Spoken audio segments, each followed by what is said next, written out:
All right, this is the dorsal fin. This is the caudal fin.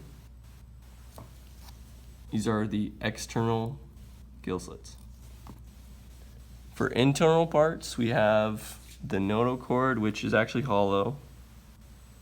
And then right above it is the spinal cord, and it's like, you can see that it's like kind of more firm. And then we have the internal gill slits, which are right here. We have the olfactory sac, which is right here. We have the brain, which is right behind it. Then we have the liver, which is this yellow thing right here.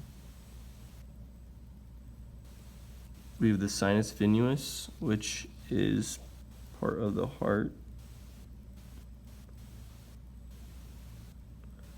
And then we have the intestine, which is right behind the liver. You can see it goes down, and then it goes all the way down through here. And then the ventricle, which is right here.